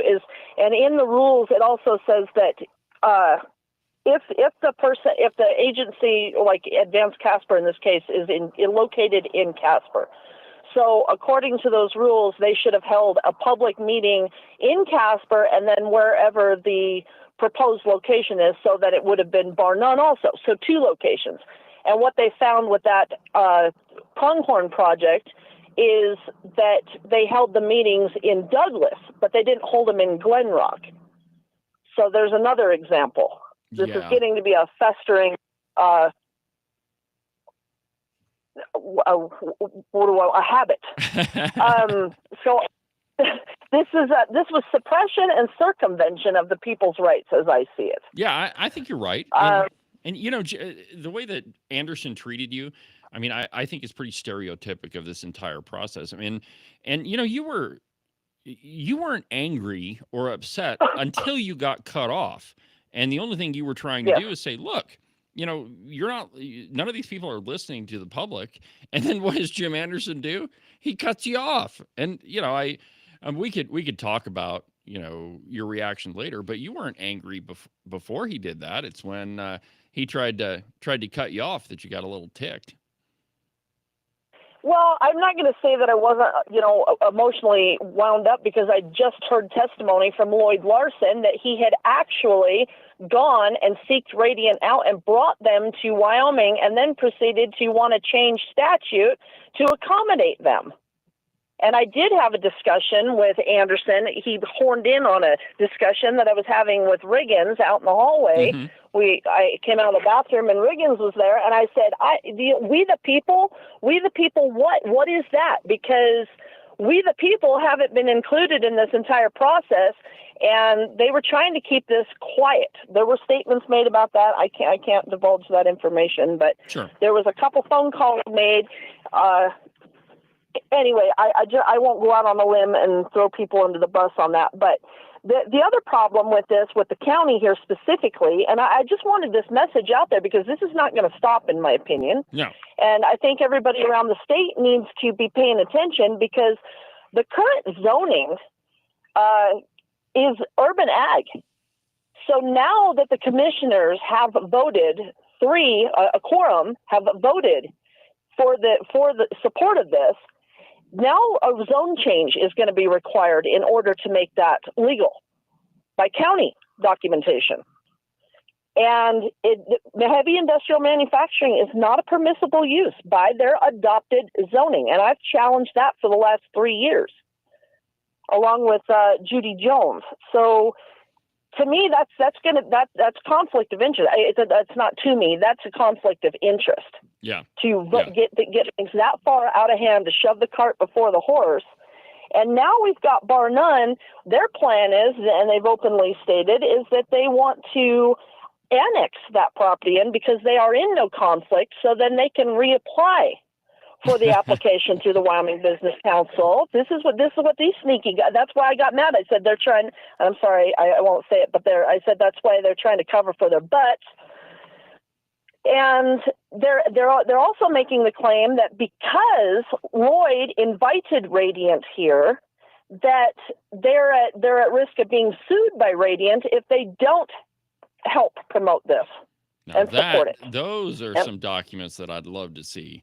If somehow, and again, there's so much smoke and mirrors going on here, and I have long said that most of what happens in Cheyenne is done in the back rooms. It doesn't really happen on the floor. I mean, it's smoke-filled rooms where there's whiskey glasses clanking around, and what you see on the floor is just the after effects of that. You remember the pushback when we did it on the floor having to do with property taxes, and people got behind the podium and said, "You didn't include me in your conversation." Right. Now we're just playing your game. We've learned a few things. Yeah, you can't tell me that Double L Lloyd Larson and Senator Slithers, and I got to come up with a name for Jim Anderson. I mean, that guy has drawn my ire big time. Well, Rose, I appreciate you. People down here have been calling him Colonel Sanders. Colonel Sanders. He does kind of look like him a little bit. Not quite derisive enough for this program, though. If we change the gavel to a drumstick, will that work? That might work. All right, Rose. Well, thanks for calling in. Good job in the committee meeting, and keep holding them accountable. Thank you. All right. I want to cut in just a second before we jump to another topic, because there's a similar thing happening here. This isn't just government agencies or whatever. This is the powers that be that operate all over the place with as little public comment as possible. There's a situation out on the upper road, the Box Cross Road, where MDU wants to put in a major transmission line. You were checking this out yesterday. Yeah, I went out there yesterday.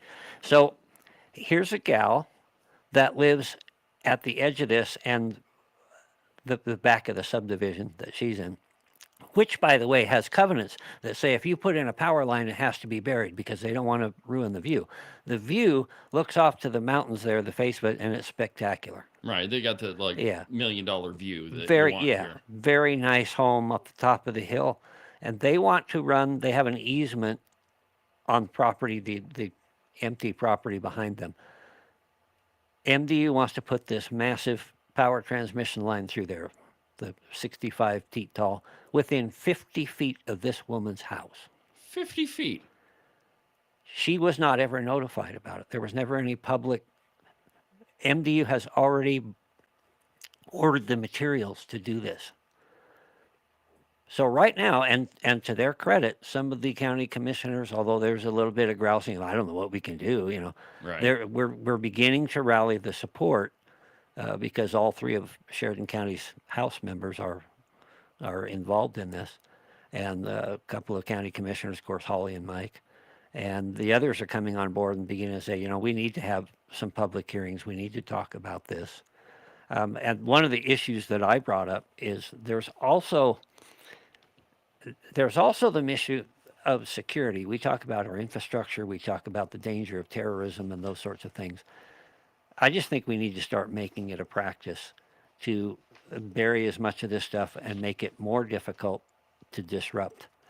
I've often said that terrorist with a chainsaw could really do wonders to the power grid in some places. But well, and again, it's a matter of notifying the public. And I would like to see where the public notice was for, that power line, how they were able to purchase that easement. They had to buy it somehow. It's kind of a shell game, and I'm not sure I have all the facts straight, but she was showing me a map, and she said, they came out and they talked to these people over here because there's going to be a leg that runs down here and another one that goes over here. And they talked to all of them about some of what their plans were. But she said it wasn't until the very end, when it was basically a said and done, that she found out what they were going to do right behind her house. She presumed, because a lot of the same people were involved, that the covenants that are there in the subdivision would be at least appreciated by an adjacent property. And to me, it's just astounding. If they come in and do that, what's that do to this gal's property value? Oh, it's going to trash it. Yeah. And that's one of the reasons why you see phrases in the Wyoming Constitution like Article 1, Section 7, absolute arbitrary power is, and I can look at it. I got a copy of the Constitution right here. Hold on just a second, and I'll make sure I don't misquote it. Thanks for having this here. If you ever want a copy of the Wyoming Constitution, all you got to do is ask one of the redcoats. They've got a brand new one in their back pocket that's never been opened. But Article 1, Section 7 of the Wyoming Constitution says no absolute arbitrary power. That absolute arbitrary power over the lives, liberty, and property of free men exists nowhere in a republic, not even in the largest majority. And, so even if... Hold that one up to the camera so they can see that one has been opened at least. There's a few times. Lots of notes. There's notes all over it.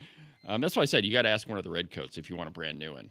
If you ask one of the conservatives, it's going to be all in tatters because they've actually read it. But the point being is that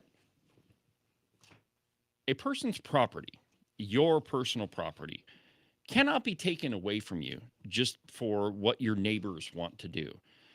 But we see infringements on private property rights all of the time. Think about property taxes, right? Right now, and we've passed a couple of laws to try to mitigate this a little bit. But generally speaking, your property taxes are dependent upon what everybody else in your neighborhood does.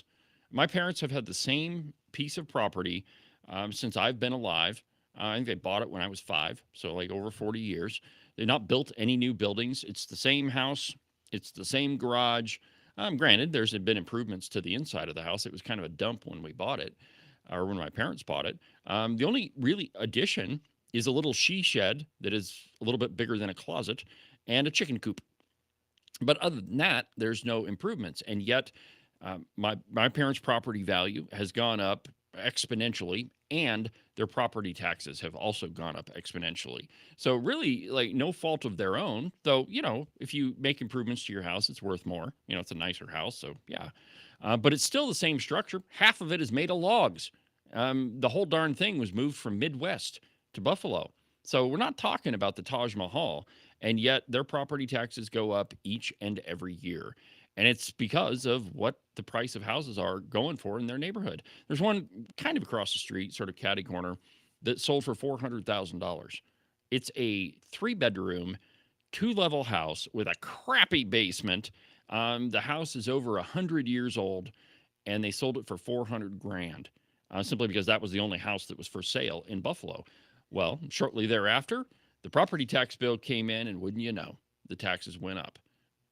I'm watching that pretty closely, obviously. My house is 100 years old. Mm-hmm. There's an 80-year-old house just down about half the block from me. Less than 800 square feet, just sold for $340,000. Yeah. And admittedly, and this is compliments to you, Ken, like if you walk in your house, your house is pretty nice. It's a historic home. And Ken has done a lot of work on it, but it's a pretty nice house. It's very different than this one that I'm talking about in Buffalo that was kind of an S-hole. But really, when you talk about private property, right, what you buy belongs to you. It's your private property. There's several places in the Wyoming Constitution that property rights are mentioned. I only read one of them to you. But the same holds true if your neighbor wants to do something that, and again, this is kind of a sticky one here. Okay, your neighbor has the right to do whatever they want with their property so long as it doesn't infringe on your rights. And so the question is, in that situation, did MDU go through the proper channels to put up that power line? And, the answer may very well be, we don't know. Because obviously Ken sits on on a board and he's a legislator and he didn't have all the answers yet. And I doubt that many of the other legislators do. But at the very least, that lady should have been notified that, hey, we're planning on putting up this giant power line right in front of your house. I mean, that's definitely decreases her property value. Yeah, I forget the terminology. My daughter-in-law has issues with, I don't know what electrical waves or whatever, Yeah. And if she were living in that particular place and they came into that, there's no way she could even live there. Yeah. Yeah, just because of the high voltage line. So anyway, I mean, I'm sure Agent 29 will keep us apprised of that one. But there's a lot of issues surrounding private property rights. And, again, and it kind of goes back to this deal in Bar None. Representative Alaman, though it's kind of anecdotal evidence, but he did say that, since this thing has been going on, the number of houses that have gone up for sale in Bar None has gone up quite a bit. And I think the number he used was 10, but in a small town like Bar None, 10 houses is a lot. Like I mentioned in Buffalo's a lot bigger than Bar None, and there's one house for sale. Bill said he checked one week and there was one. Sounded like that was kind of the norm, or that was the implication. And then all of a sudden there were 10. So he was concerned. Yeah, I mean, it's certainly anecdotal for sure. But, we need to have an honest conversation about all these things. And, to try to shove it through, I mean, that's not right. You need to have all parties at the table, and everybody needs to have some skin in the game, at least be involved in the conversation. So I found this piece in the New York Post. And today, if you look at the stack of stuff, it's pretty New York Post heavy. Like I've told you, Fridays are a little bit different in the news business. Sometimes there isn't jack going on. Other times, you'll get a whole bunch of news stories. And they call it the Friday news dump. And the reason why is a lot of government reports get released on Friday. And it's all by design, that if you have a terrible government report, a jobs report during the Biden administration, or any other economic report when Joe Biden was in there, that always release it on Friday. And the reason for it is people are getting ready for the weekend. And so the idea is that most people aren't going to be paying attention or listening on a Friday because they're too busy worrying about going fishing on Saturday. Well, here's one of them from the New York Post. And I can't wait to get the reaction from Agent 29. Notorious axe murderer who whacked family released from prison early, thanks to law backed by Governor Tim Walz. So this guy's an axe murderer, and he killed his whole family. And because of what Tampon Tim did, he's getting out of prison. And I quote, an axe murderer. By the way, how often do you hear that? An axe murderer. I mean, that used to be a weapon of choice, but it's like one of horror movies now. But this guy killed his whole family with an axe. Quote, an axe murderer jailed for life for life, that was his sentence, for hacking his parents and two younger siblings to death when he was a teen, has just been released early thanks to a Minnesota law backed by Governor Tampon Tim Walz. David Brom, now 53, was cut loose from state prison on authorized work release on Tuesday, more than a decade earlier than he was initially meant to be free. Now, hold on a minute. Hold on just a second. This guy was given a life sentence. Now, in Realville, life sentence generally means you're going to spend the rest of your life in jail. Not in Minnesota, not in Redcoatville. In Redcoatville and in Tampon Tim's state, life only means, until you're like 50, retirement. Before, criminals can retire in Minnesota. They can retire early. Most people have to work their entire lives in order to retire. Not criminals. You get out of your government digs when you're 50. Let's see here. The convicted killer, who was just 16 at the time of the infamous 1988 murders, was initially supposed to be locked up well into his 70s. David Brom, now 53, was cut loose from state prison in Lino Lakes, Minnesota, on authorized work release on Tuesday. But he became eligible for release earlier than expected under a Minnesota law passed in 2023 that banned life sentences without parole for juveniles. Governor Walz, the failed vice presidential contender, which I don't even really think he was a contender, but he was definitely on the, and that I don't even think it was a ticket because they kind of contrived the whole thing anyway. Anyway, he backed the law and approved it after it was passed by the Democratic-controlled state House and Senate. Lawmakers with the Democratic Farmer Labor Party said that the law was changed to comply with the Supreme Court ruling that banned sentences of life without parole for juvenile offenders. So that was in Minnesota. So now you have an axe murderer walking free. Well, of course, he's on work release, but generally that means you're kind of walking around among the general public. But the question is, do our sentences mean anything? When somebody is sentenced to life without parole, if they're sentenced to 5 years or 5 to 10 or whatever, I don't know the court system. Other people that listen to the program may have been involved in the court system or should be, like Dan Zwanitzer. But you read articles all the time that say this guy was sentenced to 5 to 10. He'll be out in 3. How does that work? I mean, I'm not a mathematician, but that doesn't add up. Yeah, just recently when my former son-in-law went to prison, he got 5 to 7, I think it was, or whatever. And so what they said was, well, basically that means he'll be free in 2 to 3 years. How does that work?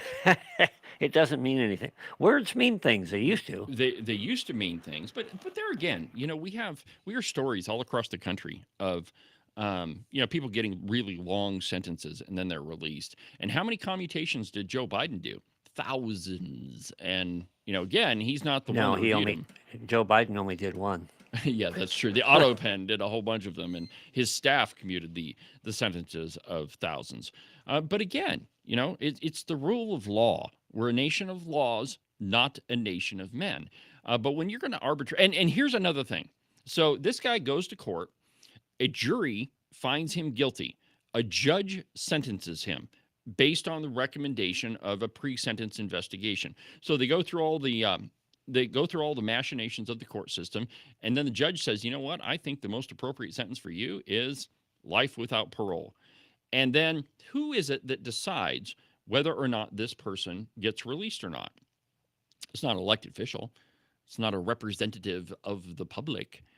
It is a appointed panel of bureaucrats, people that are not elected, who are not accountable to you, who are appointed by whomever is in charge. So, in other words, this parole board is a group of Tim Walz's pals. It works the same way in Wyoming. The parole board is appointed by the governor.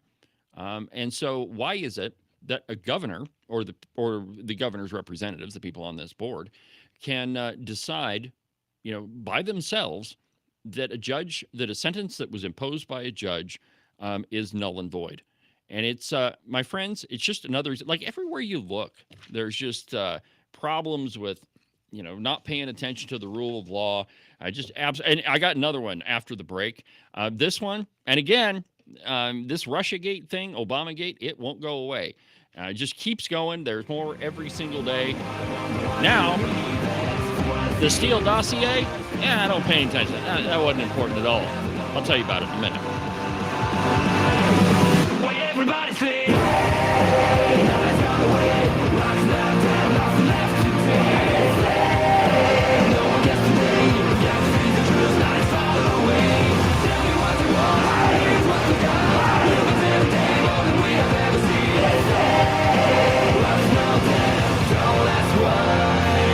It's spring-ish in Wyoming.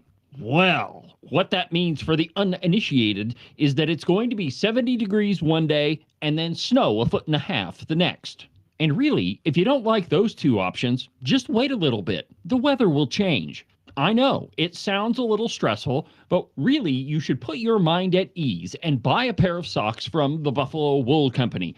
They'll keep you warm and dry even on the nastiest, coldest spring-ish day, and they'll keep you cool and dry even when it's 75 and sunny.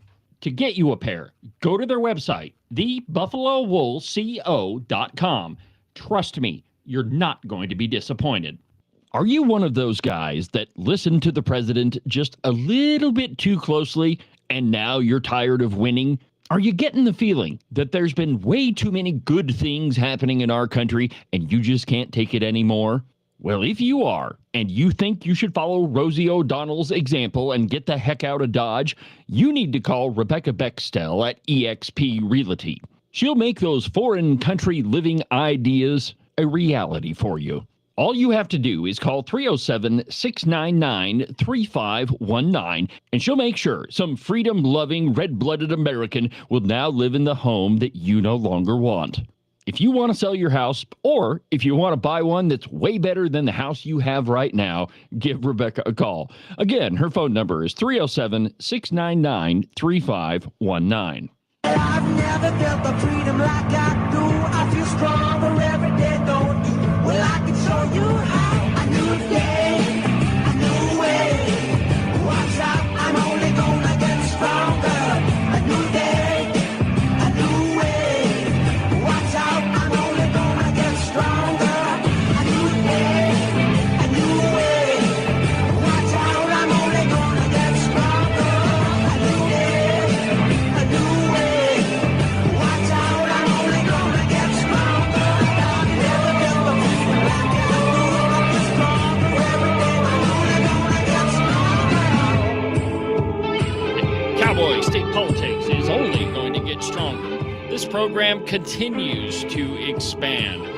Honestly, it's really hard to keep track of. You can listen to the program on YouTube, Facebook, X, and on Rumble. Welcome back to the program, my friends. It's Open Line Friday on Cowboy State Politics Live. The phone number here in the studio is 307-374-8989. 307-374-8989.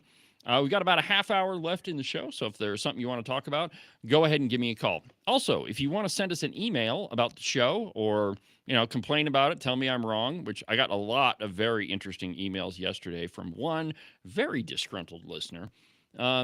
We are not his favorite people, Ken. And I didn't send you the email, but apparently he thinks that we need to be tried for war crimes. Really? He does, yes. Well, they always say the flak is heaviest when you're right over the target. That's true. Yep. And, we do have, I call them our fans.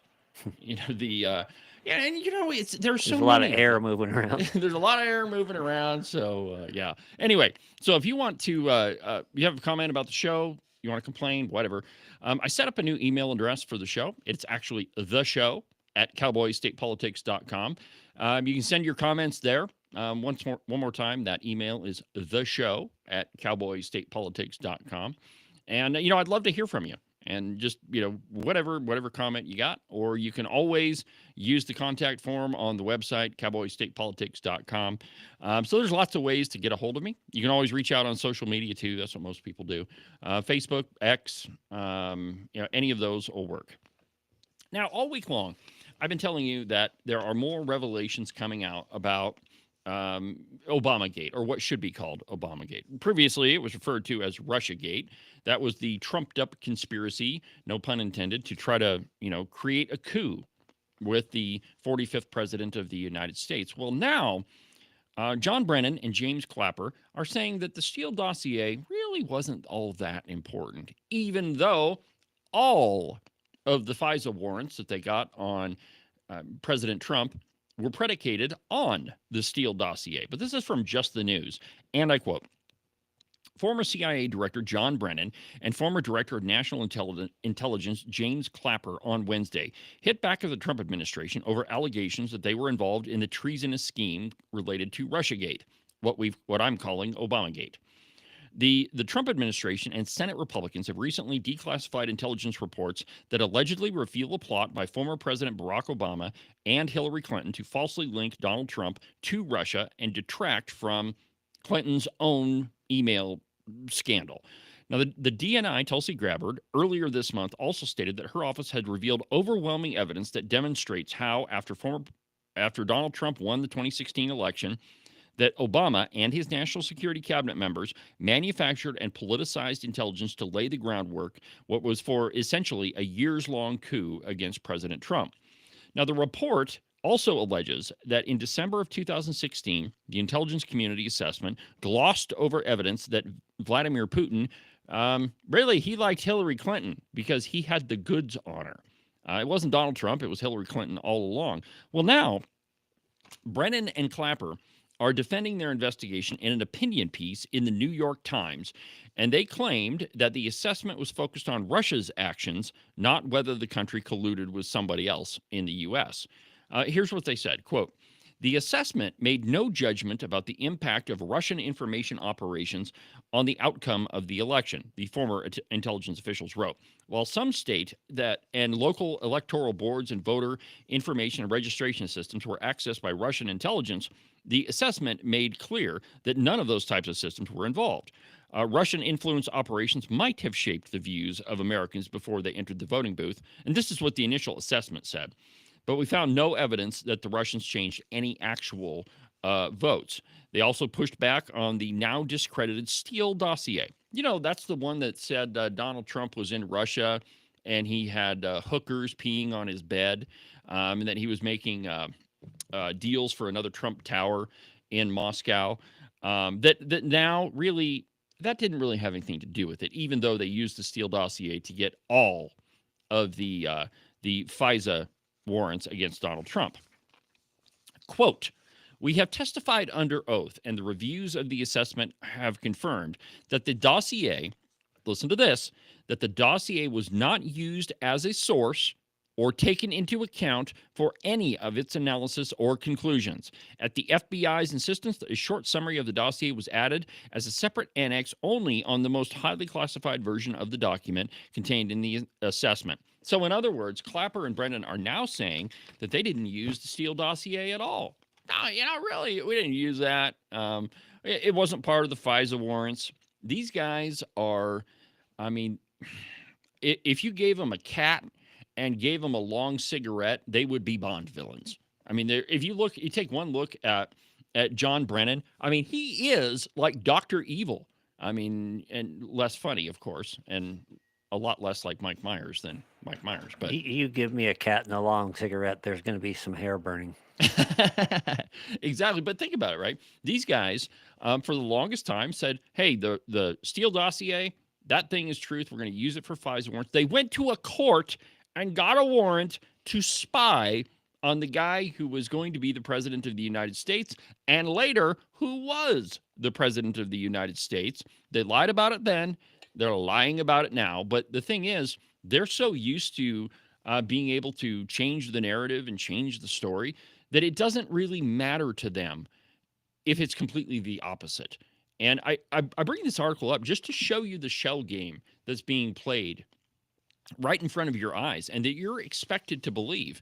And it's a shell game that's played at the national level, and it's a shell game that's played on the state level. Think about all this nuclear stuff.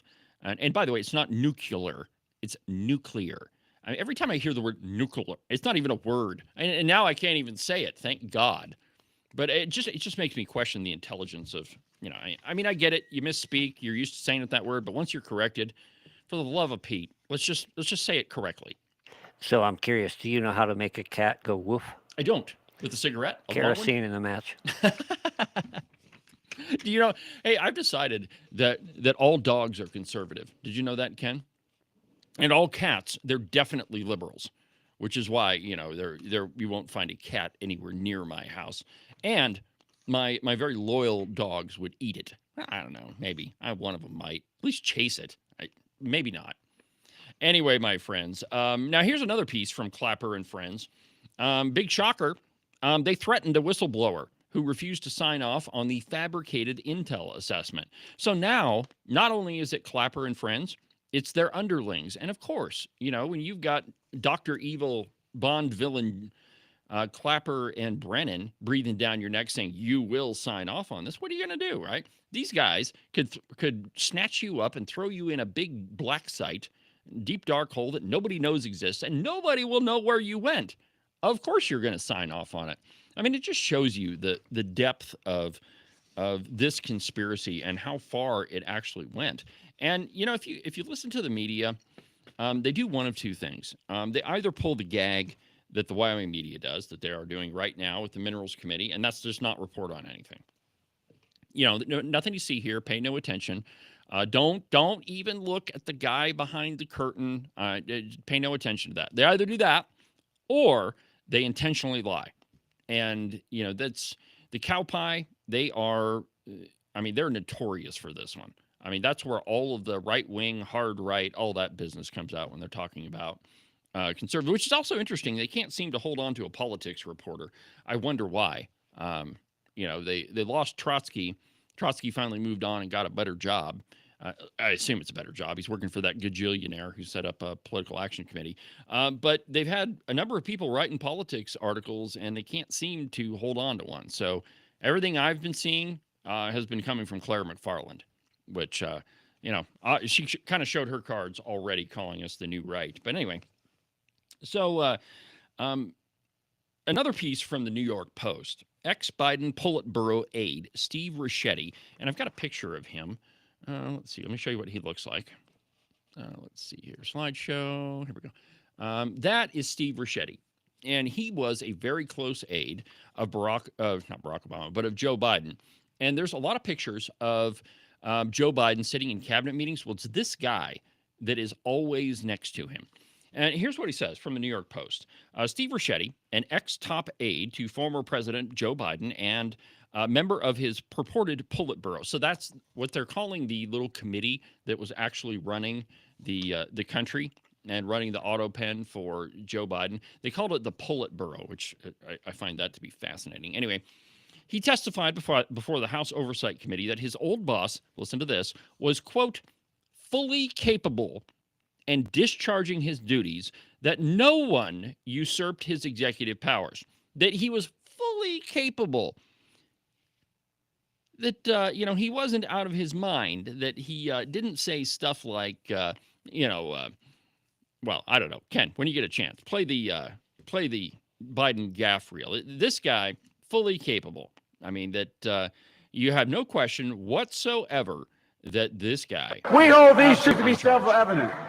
All men and women created by go. You know the thing. You know the thing. Elect me. I'm in the 20th century. Yeah, 21st century. I'm sure he is. True international efforts of pressure in our cities. But President Trump and the demagogues around the world. But if Donald Trump is reelected, what am I doing here? Hillary Clinton is as qualified or more qualified than I am to be Vice President of the United States of America. Let's get that straight. And quite frankly, it might have been a better pick than me, but she's first rate. Wait, but you got it. That saves billions of gallons of gasoline. I mean, billions of I think it's $2.3 billion worth of, $500 billion. Okay, we can let it play some more. Whatever. But that guy, so Steve Ricchetti is claiming that Joe Biden was in possession of all of his faculties. Now, he's 68, and he's a former counselor to the president and a staunch Biden fan. He testified before the GOP-led panel for about 8.5 hours Wednesday as part of its probe into the 46th president's mental acuity and use of the auto pen. Quote, let me be clear. At all times during his presidency, I believed President Biden was fully capable of exercising his presidential duties and responsibilities, and that he did so. Ricchetti testified during his opening statement, quote, neither I nor anyone else usurped President Biden's constitutional duties. I firmly believe at all times during my 4 years in the White House that President Biden was fulfilling his constitutional duties. Did he stumble? Occasionally. Make mistakes? Get up on the wrong side of the bed? He did. We all did. All right. So obviously lying. And this is the cover up. And it's an interesting cover up because you have people that are being forced to testify in front of the House Oversight Committee, being compelled to testify. And they're either taking the fifth or they are, just claiming that, oh no, Joe, Sleepy Joe, no problem with that guy.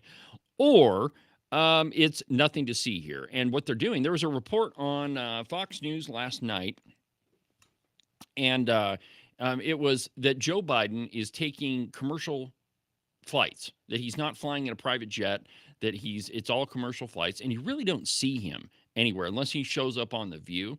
But normally, former presidents like Barack Obama, a speaking engagement with him was tremendous. And Bill and Hillary Clinton, good example there. $500,000, $1 million for them to show up and speak.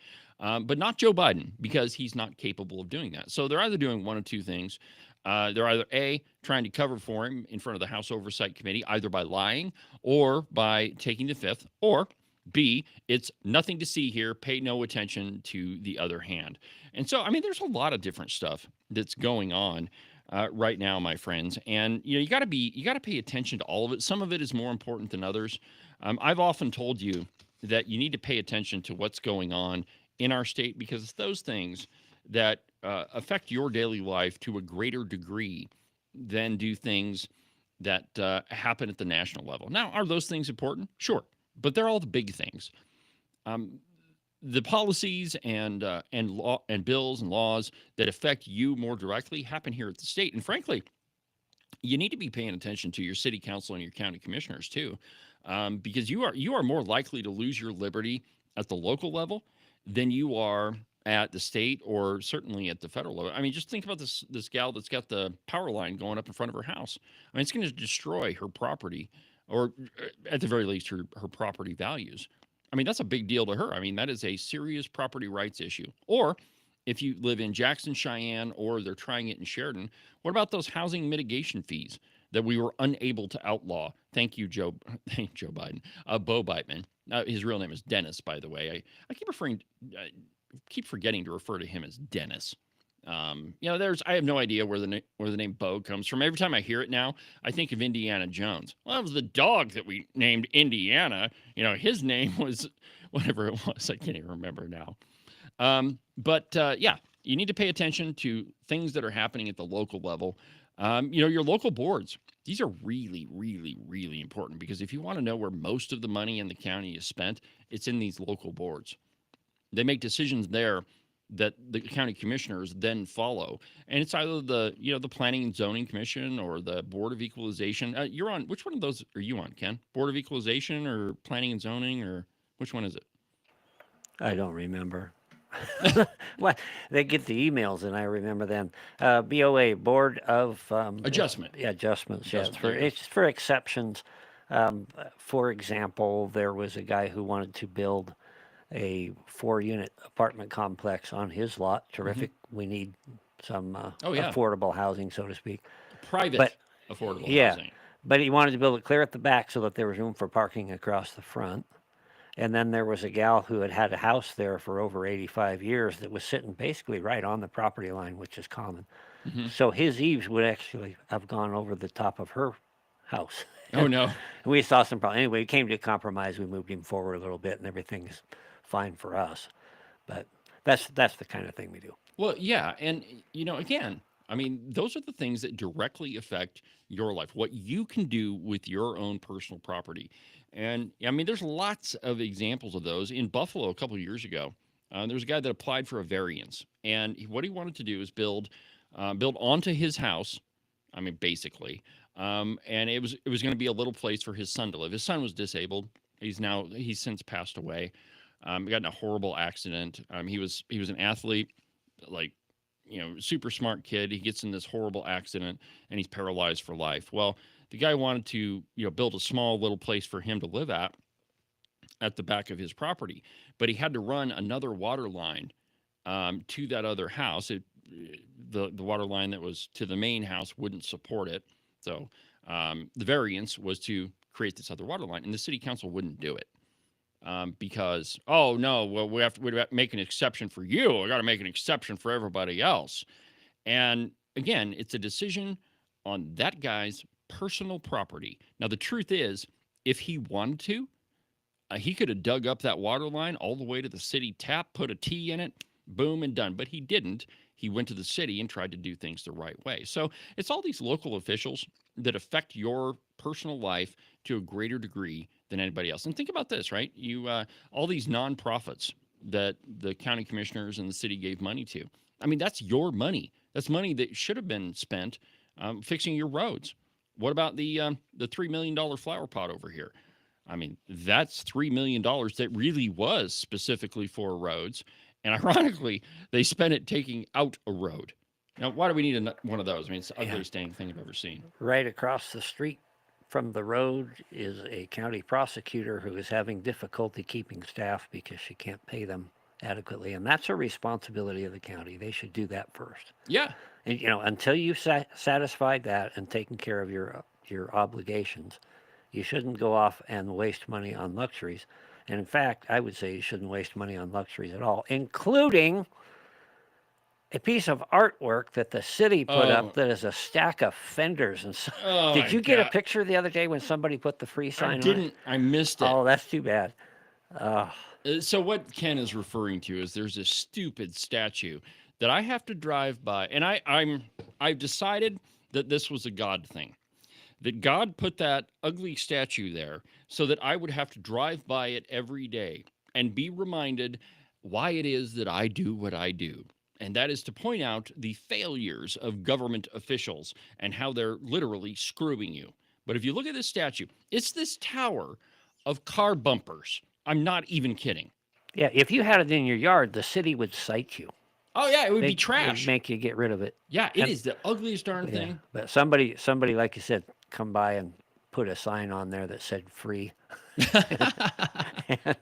Now, and Nobody took it away. I complain about the statues downtown a lot. And they line the streets of Sheridan. And there's, I mean, okay, some of them are pretty nice. Yeah. But I don't want to pay for them. I mean, I'm totally fine if a private party wants to purchase a statue and put it up and the city okay. I'm totally cool with that. But I don't want to pay for it. You know, there's a statue of a rabbit. I mean, it's this gigantic rabbit, and we paid $36,000 for that statue. Now, I don't want to know how much we paid for the rhino. There is a giant statue of a rhinoceros, which, by the way, that one might have been worth it. That one might have been worth it, but the irony is that it was a whole bunch of rhinos that paid for the rhino statue. And I mean, this thing's gigantic. It's probably every bit as big as this table around. There's Humpty Dumpty. Oh God, that stupid thing. Oh, and then it's just stupid. It is a stupid waste of taxpayer money. And, you know, I don't care what shell game they play. You know, it's the city pays for it. Then it's the Arts Council. And then we move it around. It's a shell game. It's a waste of your money, just like the flower pot, just like all of these things. The dumb bumper statue over there. I mean, it's just absolutely ridiculous. Well, my friends, I need to give you a roadmap of what's going to happen next week. As you might have guessed, the lovely Christine and I are off for another little weekend getaway. We didn't get to do a lot of that last year. I mean, we got married, and you know, we did take a little bit of a break and went on a honeymoon of sorts, but it was kind of truncated. We didn't get to do it, and we still haven't been able to take our big honeymoon. We've been saving money for that. We're going to go to Europe. I want to go to London and see 221 Baker Street, but we're going to take some time and go see all 11 of our grandbabies. And maybe we'll celebrate our 50th wedding anniversary while we're there. I realize it's a little early. But it is a little bit early. I just soon do it while we're still able Diane to. probably thinks it's 50 years, but you know. Well, like I said, she's actually only lived with me about 10. Anyway, my friends, so here's the schedule coming up on the program. Probably not going to have an episode of Cowboy State Politics Live on Tuesday. And the reason for that is we'll be coming back from our little getaway. So we'll pick up Cowboy State Politics Live on Wednesday, and we'll do kind of a short week, Wednesday, Thursday, Friday. And most of that will be done, when are you coming back, Ken? Friday or Thursday? When was it? Well, that depends on what it is you're going to require of me when I get back. I think we're coming back on the 5th. But I don't have a calendar in front of me. Okay, anyway, so at least a couple of episodes of Cowboy State Politics Live will be done at the original studio, so we'll do that. The podcast, I've still got those ready to go, and so we'll still have a weekend update and a Monday reload on the podcast. Make sure that you don't miss those. You can listen to Cowboy State Politics Live every Tuesday, almost every Tuesday through Friday, from 8 a.m. until 10. Much better than the junk that you get on the cow pie, or at least most days it is. Not saying anything about today. But anyway, my friends, from the base of the Bighorns at the Cowboy State Politics Studio, I'm David Iverson, and this is Cowboy State Politics. Have a good weekend. We'll see you Wednesday.